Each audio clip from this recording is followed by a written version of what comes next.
ये मेरे पास करने को कुछ भी नहीं था, कोई ट्यूशन नहीं था, कोई जॉब नहीं थी, घर का प्रेशर है, फाइनेंशियली भी घर को सपोर्ट करना है, क्या क्या कर सकता था मैं। लेकिन दोस्तों जैसा कि होता है कि जब वक्त बुरा होता है तो कोई भी साथ नहीं देता, परछाई भी आपका साथ छोड़ देती है। तो मेरे पेरेंट्स ने मुझसे यही कहा था, बेटा देख हमें तो नहीं पता, जब मैं 1 महीने के लिए आधे घंटे चल के धूप में 3 मंजिल चढ़ के उनको 2 घंटे पढ़ा कर वापस आता था, तो उसके बाद सिर्फ और सिर्फ मुझे 1500 रुपये मिलते थे। जब मैं 50,000 की जॉब की भी तैयारी कर रहा था और मुझे उस टाइम 5,000 की भी जॉब नहीं मिल रही थी, लेकिन आज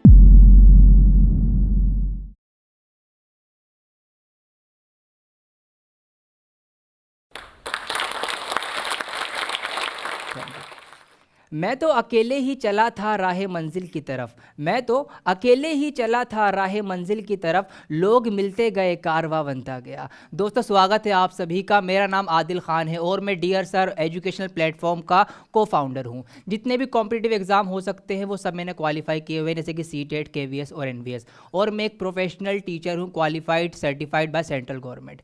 आज मैं यहाँ पर आपके लिए हूँ, आपके सामने हूँ, आपको बताने के लिए कि किस तरीके से मैं यहाँ तक पहुँचा हूँ। आज हमारे चैनल के साथ 40 लाख से ज़्यादा बच्चे जुड़े हुए हैं जो हमारे थ्रू एजुकेशन पा रहे हैं। तो ये सब मैंने कैसे एक नॉर्मल ज़िंदगी से आके उठ के यहाँ पर ये सब कैसे किया, वही सब मैं आज आपके साथ यहाँ पर शेयर करने जा रहा हूँ। तो बहुत ध्यान से आप मुझे सुनेंगे। तो दोस्तों मेरी कहानी की शुरुआत होती है एक दिल्ली के शाहदरा इलाके से, जो कि बहुत ही, अगर मैं एजुकेशन की बात करूँ तो बहुत ही उसको पिछड़ा हुआ माना जाता है। वहाँ पर एजुकेशन की आज भी स्टूडेंट्स के अंदर इतनी अवेयर नहीं है कि हमें क्या करना है, कैसे करना है। तो हम भी नॉर्मल स्कूल के, जैसे कि आप सब पढ़ते हैं नॉर्मल स्कूल में, हमने 10th तक पढ़ी।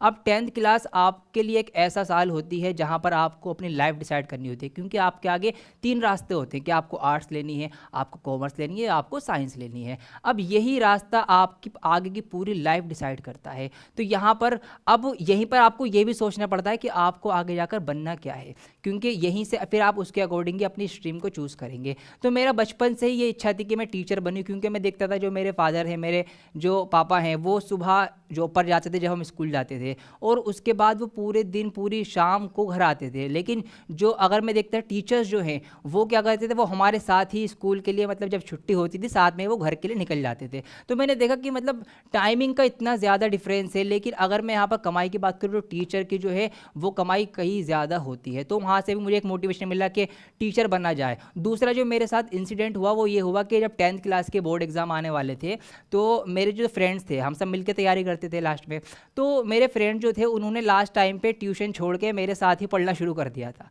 तो उन्होंने ये कहा था कि मतलब यार तेरा ना पढ़ाने का मतलब समझाने का तरीका अच्छा है। तो वहाँ से मुझे लगा कि हाँ मैं चीज़ों को या सब्जेक्ट्स को या स्पेशली मैथ को अच्छे से समझा सकता हूँ। तो वहाँ से मैंने सोचा कि यार अब तो मैथ का टीचर ही बनना है, अब मैथ का टीचर बनना है तो मुझे मैथ्स आगे लेनी पड़ेगी। तो फिर इसी वजह से मैंने कॉमर्स स्ट्रीम चूज़ करी आगे 11th और 12th पढ़ने के लिए। अब 12th क्लास हमने जैसे तैसे पास कर ली, मैथ में अच्छे मार्क्स आए, जैसे कि मैथ में इंटरेस्ट था ही। अब आगे सवाल उठता है कि टीचर बनने के लिए क्या करना पड़ेगा। तो टीचर बनने के लिए जब पता करा तो ये पता लगा कि टीचर बनने के लिए कुछ कोर्सेज होते हैं, जैसे कि ईटीई, जेबीटी या फिर डाइट उसको बोला जाता है, तो वो कोर्स करना पड़ेगा। अब उसके लिए हमने फॉर्म भर दिया, एंट्रेंस की तैयारी करी, बहुत लगन से बहुत मेहनत से तैयारी करी, पहले अटैम्प्ट में ही उसका एंट्रेंस भी निकाल दिया। अब उसके बाद एडमिशन हो गया, 2 साल अच्छे से ट्रेनिंग हुई वहाँ पर। लेकिन अब हमें लगा हम तो टीचर बन गए। वहाँ पर एक ट्विस्ट आया दोस्तों, ट्विस्ट ये आया कि वहाँ पर से तो टीचिंग करियर की शुरुआत हुई थी, मतलब जब सिर्फ हमारा कोर्स कंप्लीट हुआ था, टीचर तो बनना भी बाकी था, मतलब जॉब लेना भी बाकी था। अब वहाँ पर जब कोर्स कंप्लीट हो गया उसके बाद ये पता लगा कि आपको एक सीटेट नाम का एग्ज़ाम भी क्वालिफाई करना होता है, जो कि सर्टिफाइड करता है आपको कि आप एक टीचर हैं, ठीक है, टीचिंग एलिजिबिलिटी टेस्ट उसको बोला जाता है। तो वहाँ पर अब आपको वो भी क्लियर करना पड़ेगा। तो उसके लिए फिर हमने फॉर्म भरा और उसकी भी तैयारी की, जो पहले अटैम्प्ट में ही मैंने सीटेट भी क्वालिफाई कर लिया बहुत अच्छे मार्क्स से। तो अब यहाँ पर मैं बिल्कुल तैयार हो गया, बिल्कुल सर्टिफाइड हो गया कि अब मैं एक सरकारी स्कूल के अंदर जाकर पढ़ा सकता हूँ, जॉब ले सकता हूँ। लेकिन और लोगों ने कहा भी ऐसे था कि बहुत आसान है, आप ईटी कर लीजिए, सीटेट क्वालिफाई कर लीजिए, जॉब आपके हाथ में है। लेकिन दोस्तों इतना आसान नहीं होता रियल लाइफ में। अब यहाँ पर जॉब तो दूर, जॉब कहीं से कहीं तक भी नज़र नहीं आ रही थी। मतलब 50,000 की अगर मैं जॉब की बात करूँ, गवर्नमेंट एग्जाम की या गवर्नमेंट टीचर की जो सैलरी होती है नॉर्मल, तो 50,000 तो दूर 5,000 की जॉब के भी लाले पड़ गए थे। ऐसा भी एक वक्त आया मेरा। तो यहाँ पर कई सारी प्रॉब्लम्स आई मेरे सामने। तो अब मैं क्या करूँ, क्योंकि मेरे पास करने को कुछ भी नहीं था, कोई ट्यूशन नहीं था, कोई जॉब नहीं थी, घर का प्रेशर है, फाइनेंशियली भी घर को सपोर्ट करना है, क्या क्या कर सकता था मैं। तो मैं बहुत ढूंढा मैंने हर एक स्कूल में। आप यकीन कीजिए मैंने अपने इलाके का, अपने पूरे इलाके का एक भी प्राइवेट स्कूल नहीं छोड़ा जहाँ पर मैंने अपना रिज्यूम ना दिया हो कि सर मुझे रख लीजिए। लेकिन दोस्तों जैसा कि होता है कि जब वक्त बुरा होता है तो कोई भी साथ नहीं देता, परछाई भी आपका साथ छोड़ देती है। यही मेरे साथ भी कुछ हुआ। किसी भी स्कूल ने मुझे रखने के लिए अलाउ नहीं किया, मतलब कि सबने मना कर दिया कि अभी हमें ज़रूरत नहीं है, या फिर हम मेल टीचर को नहीं रखते, या किसी किसी ने अगर करा भी तो वहाँ पर सैलरी इतनी ज़्यादा कम थी, बहुत ही कम, मतलब बिल्कुल ना के बराबर आप समझ सकते हैं। अब क्या करा जाए। तो इसी परेशानी में मेरे कई महीने गुजर गए, जॉब नहीं लग रही है, घर का भी प्रेशर है, कुछ करने को नहीं है, देर से मतलब देर तक जागते रहना, टेंशन में, वो भी सुबह, तो यही सब। अब इसी बीच मेरे एक स्कूल के टीचर मुझे मिलते हैं और वो मुझसे, मैं उनको बताता हूँ कि सर ऐसे ऐसी प्रॉब्लम आ रही है, मैंने सब कुछ कर लिया है, क्वालिफाइड हूँ, एलिजिबल भी हूँ, सब कुछ है, लेकिन जॉब नहीं लग रही है, तो अगर कुछ भी हो सकता है मेरे लायक मुझे बताइएगा। तो उन्होंने फिर कुछ दिन बाद मुझे कॉल की और बताया कि एक ट्यूशन है आपके लिए। तो वहाँ से एक उम्मीद की किरण जागी। लेकिन दोस्तों बात सुनिए आगे, ट्यूशन में भी ट्विस्ट है। ट्यूशन कैसा था, ट्यूशन मेरे घर से आधे घंटे की दूरी पर था, मतलब मुझे वॉकिंग डिस्टेंस में मुझे पैदल आधे घंटे चल के जाना पड़ता था, और थर्ड फ्लोर पर मुझे चढ़ के जाना पड़ता था। तो मई जून की गर्मियों की छुट्टियों में ट्यूशन में गया, आधे घंटे चल के जाता था, 3 मंजिल चढ़ता था, फिर उनको 2 घंटे पढ़ाना पड़ता था मुझे, 2 बच्चे थे, उनको 2 घंटे पढ़ाता था, 1 घंटे अलग अलग, फिर वहाँ से उतर के मुझे घर आना पड़ता था, क्योंकि और कोई ट्यूशन था नहीं मेरे पास। तो जब मैं 1 महीने के लिए आधे घंटे चल के धूप में 3 मंजिल चढ़ के उनको 2 घंटे पढ़ा कर वापस आता था, जब मैं 1 महीने तक रोज़ ये करता था, तो उसके बाद सिर्फ और सिर्फ मुझे 1500 रुपये मिलते थे। जी हाँ दोस्तों, यकीन मानिए सिर्फ 1500 रुपये मुझे 1 महीने के इतना सारा काम करने के मिलते थे। लेकिन मैं रुका नहीं, और यही आपको करना है दोस्तों। अगर मैं डू एंड डोंट्स की बात करूं कि आपको क्या करना है, आपका अगर कोई बड़ा लक्ष्य है तो आपको उसका वेट नहीं करना कि मुझे वही चाहिए, वही मिलूंगा तो लूंगा। आपको छोटे से शुरुआत करनी पड़ेगी, ठीक है। आप ये मत सोचिए कि मुझे कुछ बड़ा करना है तो जब वो होगा जब भी मैं आगे बढ़ूंगा। जहां से आपकी शुरुआत होती है आप वहां से शुरुआत कर दीजिए, छोटे से छोटा ही भले काम क्यों ना हो। तो मैंने उस ट्यूशन को मना नहीं करा, मैं करता गया। अब ट्यूशन पढ़ाते के साथ साथ मेरे एक फ्रेंड से मुलाकात हुई, तो उन्होंने मुझसे कहा कि यार कुछ करना है, क्योंकि हमारे इलाके में बहुत सारे बच्चे अभी भी ऐसे जो पढ़ाई से इतना अवेयर नहीं है, या फिर स्कूल नहीं जाते। मतलब वहाँ पर अगर कोई 12 पास भी कर ले जाए तो ये बहुत बड़ी बात है कि उसने 12वीं पास कर ली। तो ऐसा माहौल है, वहाँ के बच्चों को अगर हम अवेयर कर सकते हैं तो किस तरह से करा जाए। तो यहाँ पर ये डिसाइड हुआ मेरे दोस्त ने और मैंने मिलकर ये सोचा कि हम क्या करेंगे, कुछ एजुकेशनल वीडियोज़ बनाते हैं, मतलब ज़्यादा से ज़्यादा बच्चों तक हम किस तरीके से पहुँच सकते हैं। तो हमने ये सोचा, ये हमें आइडिया आया कि अगर हम यूट्यूब के ज़रिए वीडियोस बना के उनको शेयर करेंगे तो हम ज़्यादा से ज़्यादा बच्चों तक पहुंच सकते हैं। तो इसी डिस्कशन में मैंने दोस्त से कहा कि मेरे पास कुछ ऐसी शॉर्ट ट्रिक्स हैं, अगर वो शॉर्ट ट्रिक्स मैं बच्चों को बता सकूं या बच्चों तक पहुंच जाएं तो उनको काफ़ी हेल्प हो जाएगी, उन बच्चों को काफ़ी मदद मिल जाएगी उससे। तो हमने यहाँ से सोचा कि चलो एक काम करते हैं, यूट्यूब पर एक चैनल बनाते हैं और उस चैनल पर वो शॉर्ट ट्रिक्स की वीडियो बना के डालेंगे और फिर सबको शेयर करेंगे, ताकि ज़्यादा से ज़्यादा बच्चे जो हैं हमारे से, मतलब ये वीडियोज़ जो है सीख सकें, इनसे शॉर्ट ट्रिक्स से फ़ायदा उठा सकें। तो यहाँ से हमने डिसाइड किया कि एक चैनल बनाना है और यूट्यूब पर उसकी शुरुआत करनी है। अब दोस्तों चैनल बनने में भी काफ़ी ज़्यादा दिक्कतें आती है, क्योंकि ऐसा नहीं है कि आपने एक वीडियो डाली और एकदम वायरल हो गई, सबने देख लिया, ऐसा नहीं होता। पहली वीडियो डालते हैं कुछ नहीं होता। और वीडियो हमने कहाँ बनाई थी इसका भी अगर मैं आपको बताऊँगा तो आपको बिल्कुल भी बिलीव नहीं होगा। बहुत ही छोटा सा एक कमरा था, 8 बाय 8 का होगा, उसके अंदर हमने पहली वीडियो बनाई थी। हमारे पास ट्राईपोड तक नहीं था, क्योंकि पैसे इतने नहीं थे कि हम ट्राईपोड खरीद सकें या कैमरा खरीद सकें। तो जो हमारे पास फ़ोन था हमने उसी फ़ोन से पहली वीडियो शूट करी थी।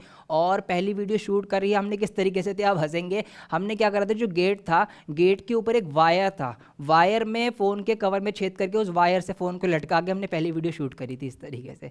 तो यहाँ पर हमने एडिट करके डाली, लेकिन धीरे धीरे फिर हमने एडिटिंग करना, अब एडिटिंग सबसे मेन प्रॉब्लम होती है। अगर आप वीडियो बना लेंगे, ऐसा नहीं कि वीडियो बन गई आपने डाल दी, बहुत सारे काम होते हैं उसमें, एडिटिंग करना होती है, उसमें काफ़ी चीज़ें होती हैं। तो वो कैसे, टाइटल है, टैक्स है, काफ़ी कुछ करना होता है। तो एडिटिंग मुझे आती नहीं थी, वो भी फिर मैंने सीखी अपने आप से ही। तो आपको भी यही करना है कि जो आपका गोल है, आपका जो टारगेट है, वहाँ तक पहुँचने के लिए जो भी आपको ज़रूरतें हैं, जिस चीज़ की भी आपको ज़रूरत हुए, वो सब आपको सीखना पड़ेगी, ठीक है, अपनी मंजिल तक पहुँचने के लिए। तो वही मैंने भी किया। मैंने क्या किया, एडिटिंग खुद से सीखी मैंने करना, मोबाइल पे करना सीखी पहले, बाद में फिर लैपटॉप पे सीखी। तो एडिटिंग करना सीखी, वहाँ से वीडियोस बनाई, वीडियो बनाते बनाते, लेकिन स्टार्टिंग में क्या होता है, एकदम से व्यूज़ आना शुरू नहीं होते। अब DSSB का एग्ज़ाम आता है, ठीक है, मैंने खुद भी तैयारी करी थी, इसकी क्वालिफाइड भी हूँ। तो जब वो एग्ज़ाम आता है तो मैंने सोचा कि अगर मैं DSSB के ओरिएंटेड वीडियोस बनाऊं तो फिर जो बच्चों की मेन नीड है, मतलब DSSB एग्ज़ाम वाले जो स्टूडेंट्स हैं उन तक वीडियो पहुंच जाएंगी। तो दोस्तों यही हुआ कि जब मैंने DSSB की वीडियोस बनाना स्टार्ट करी, जो मैं पढ़ता था, खुद से तैयारी करता था, वही मैं वीडियो में शेयर कर देता था। तो वहाँ से वीडियोज़ के व्यूज़ बढ़ना स्टार्ट हो गए। तो वहाँ से हमें एक रास्ता मिला कि हाँ, हमें एग्ज़ाम के स्टूडेंट्स के लिए काम करना है और जो एग्ज़ाम के स्टूडेंट्स हैं हमें उनके लिए वीडियोस बनानी है, शॉर्ट ट्रिक्स प्रोवाइड करवानी है। तो वहाँ से हमने फिर ये सफ़र शुरू कर दिया और आज अगर मैं आपको बताऊं तो हमारा चैनल सबसे कम वीडियोस के साथ सबसे ज़्यादा सब्सक्राइबर वाला चैनल है। मतलब ये रिकॉर्ड हमारे पास ये कि सबसे कम वीडियोस में एक ऐसा एजुकेशनल टीचिंग चैनल है जिसके सबसे ज़्यादा सब्सक्राइबर्स हैं। Thank you. और अब यहाँ पर एक बात और, यहाँ पे हम नहीं रुके। आज जब मैं 50,000 की जॉब की भी तैयारी कर रहा था और मुझे उस टाइम 5,000 की भी जॉब नहीं मिल रही थी, लेकिन आज मैंने अपने गोल को माइंड में रखते हुए कि मुझे ये चीज़ करनी है और उसमें मैंने मेहनत करते करते आज सिर्फ 3 साल में ही मैंने लाखों रुपये का अपना जो प्लेटफॉर्म है तैयार कर दिया है। और बहुत सारी ऑल ओवर इंडिया, बल्कि मैं कहूँगा हर स्टेट्स के अंदर हमारी वीडियो दिखाई जाती है। इनफैक्ट इंडिया से बाहर भी जो हमारी नेबर कंट्रीज़ हैं, ठीक है, बांग्लादेश, नेपाल, भूटान, श्रीलंका, इन सब के अंदर भी हमारी वीडियो से बच्चे फ़ायदा उठा रहे हैं। तो इसमें मुझे प्राउड फील होता है कि हम एज एन इंडियन में दूसरी कंट्रीज़ की हेल्प कर रहा हूँ, वहाँ के बच्चों को मैं एजुकेट कर रहा हूँ। तो मतलब जो मैं चाहता था उससे बेटर ही मुझे मिला है, सिर्फ और सिर्फ इस वजह से क्योंकि मैंने अपना जो गोल है उस पर मैंने ध्यान रखा, मुझे करना क्या है।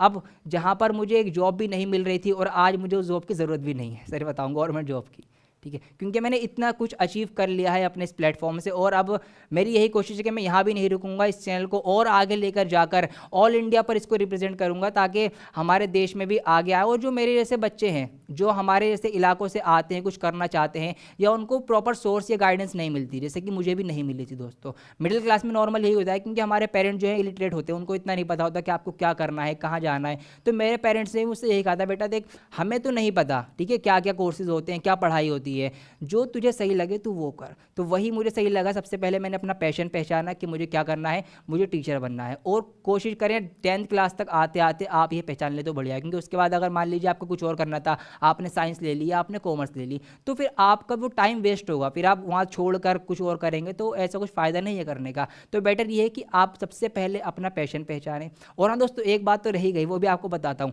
जब हमने इस चैनल की स्टार्टिंग की थी तो वहाँ पर क्या हुआ, जब लोगों, हमारे जो फ्रेंड सर्कल होता है, सबको पता होता है कि आप ये कुछ कर रहे हैं, तो जब लोगों ने देखा कि ये तो एजुकेशनल वीडियोस बना रहे हैं, तो कुछ फ्रेंड जो बहुत क्लोज फ्रेंड जिनको मैं कह सकता हूँ, वो हमारे पास आते हैं, कहते हैं यार तुम क्या कर रहे हो, ये पढ़ाई की वीडियो नहीं चलती आजकल, कौन देखता है पढ़ाई, कोई नहीं देखता, कुछ प्रैंक बनाओ, कुछ कॉमेडी वीडियोज़ बनाओ, प्रैंक करो, जाके प्रैंक चलते हैं, कॉमेडी वीडियोज़ देखी जाती है, उन पर भी ज़्यादा आते हैं, इससे कुछ नहीं होगा पढ़ाई से।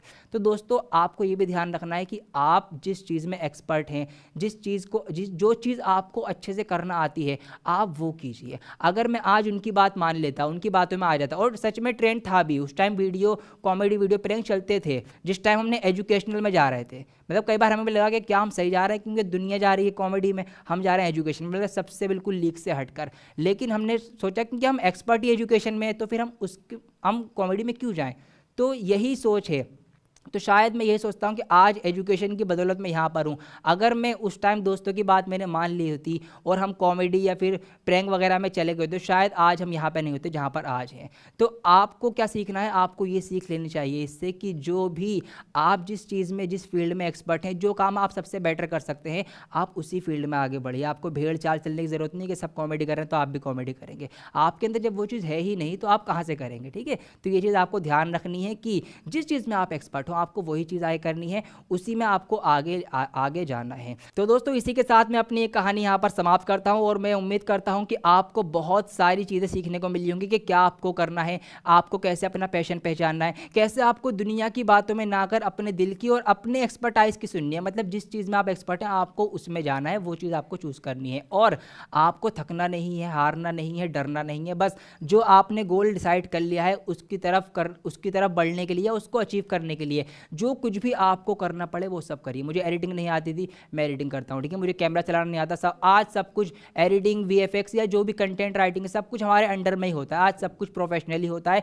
तो दोस्तों यही है कि आपका जो गोल है उसके हाईएस्ट लेवल तक आप जाएं और जो भी आपके डिस्ट्रैक्शंस आते हैं आप उनको साइड में रखते हुए अपने गोल की तरफ चलते रहें।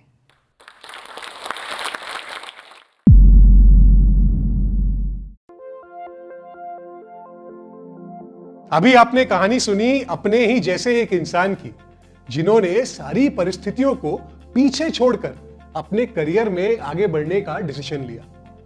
देखिए, सच तो यह है कि आज की दुनिया में करियर में आगे बढ़ने के लिए बहुत सारे टूल्स अवेलेबल है।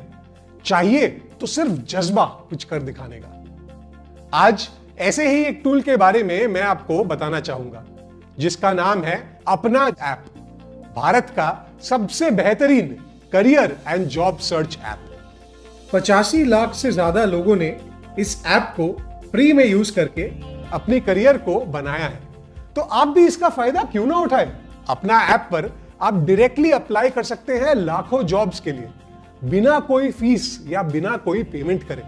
डायरेक्टली कंपनी से बात करी और अपने इंटरव्यू को शेड्यूल कर लिया। इस ऐप पर आप ग्रुप्स और कनेक्शंस के जरिए अपने नेटवर्क को भी बढ़ा सकते हैं, अपने काम के बारे में अपडेट्स शेयर कर सकते हैं और अपने ही फील्ड में काम करने वाले लाखों प्रोफेशनल्स की मदद भी मांग सकते हैं। और तो और अपने वर्क एंड करियर रिलेटेड सारे सवालों और डाउट्स का जवाब आपको अपना ऐप पर मिल जाएगा, वो भी आपके ही फील्ड में काम करने वाले सीनियर प्रोफेशनल्स से। तो अब देर किस बात की, नीचे डिस्क्रिप्शन में दिए गए लिंक से आज ही डाउनलोड करें अपना ऐप और अपने करियर में सक्सेस के लिए तैयार हो जाए। एक चीज जरूर याद रखना, अभी ये ऐप भारत के 14 शहरों में उपलब्ध है। अहमदाबाद, बेंगलुरु, चंडीगढ़, दिल्ली एनसीआर, हैदराबाद, जयपुर, कानपुर, कोलकाता, लुधियाना, लखनऊ, मुंबई, पुणे, रांची और सूरत। जल्दी बाकी के शहरों में भी ये ऐप आपको मिल जाएगा।